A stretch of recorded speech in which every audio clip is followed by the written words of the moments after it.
Hello, everyone. Welcome to this week's blog. It's Alicia and Richard here. And Richard, we've talked about estate planning. We actually talked about some of the top mistakes a couple of weeks back. And we kind of like to call this the sequel. We're going to talk about more important things and mistakes to avoid when it comes to your estate planning. There's a lot of them out there, and that's why we know it's so important to talk about them in these blogs. So I'd like to go ahead and turn it over to you to tell us a few more. Well, thanks, Alicia. Yeah, we thought it'd be better to break it into two parts so we can explain them a little bit more and not make the videos too long.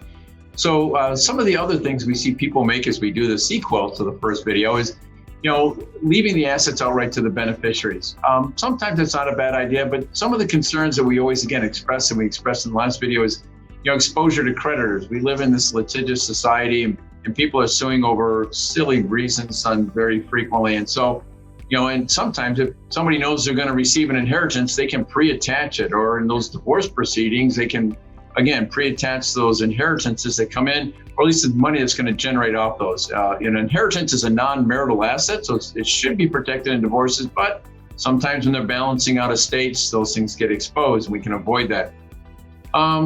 So placing assets in a joint account with a spouse in a failing marriage. We've seen that often too, that, again, there can be a risk that those monies start to get confused and attached. So making sure we put it in the right kind of trust. So sometimes, if I've got clients who have college-bound children and they're worried about that money in that inheritance being included when they're reporting it for their what's called the FAFSA reports, we can avoid that with certain types of trust language. So it's not going to be accountable towards that parent. It doesn't have to be included, so it gets protected. Giving assets to disabled beneficiaries. Again, we want to support those people who have disabilities in our family, and we want to care for them because they're probably the ones who need our help the most. But we have to be careful how we distribute to those individuals because we could disrupt their grant.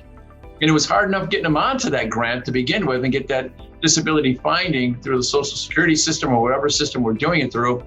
We sure as don't want to have to disrupt that and have to start all over again. Also, with proper planning, there won't be any requirement of any payback provisions to the government. We can give money to those individuals and make sure that whatever's left in that grant to that loved one doesn't have to be paid back in the event of their death.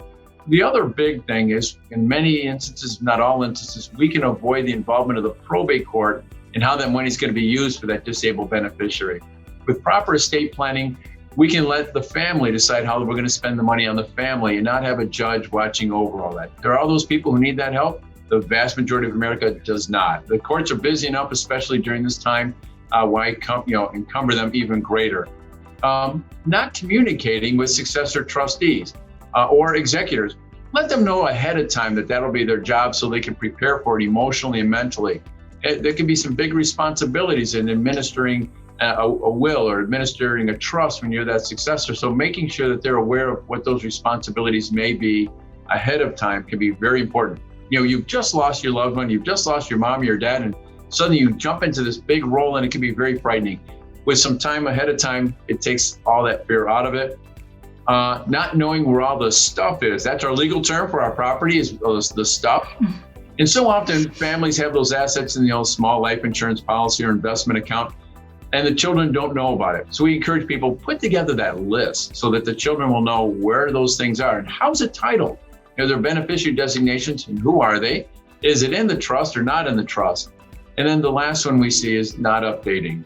On average, in this area of the country, estate plans are reviewed every 18 years. And we often ask people, has anything changed in your life in the last 18 years? And everybody gets that little bit of a giggle and they say, boy, a lot of things have changed in the last 18 years. So getting in and having your documents re-reviewed within a shorter time period becomes very important. We're entering into a campaign to contact all of our clients who have those documents that are a little bit older because there have been some rule changes and we want to make sure all of our documents remain current. So those are just some other things we see often in the way of mistakes or pitfalls in estate planning. We want to make sure that we're able to successfully avoid for all of our clients and all of our listeners. Wonderful. Well, thank you so much for telling us a little bit more about that. And if you are watching this right now and maybe you have questions about any of those mistakes that you should be avoiding, or just estate planning in general, you're going to want to get in contact with Richard and his team. You can do so by giving them a call, as always, or visiting online at rmohiolaw.com. And we will be looking forward to seeing you again next week for the next blog. Thanks for watching.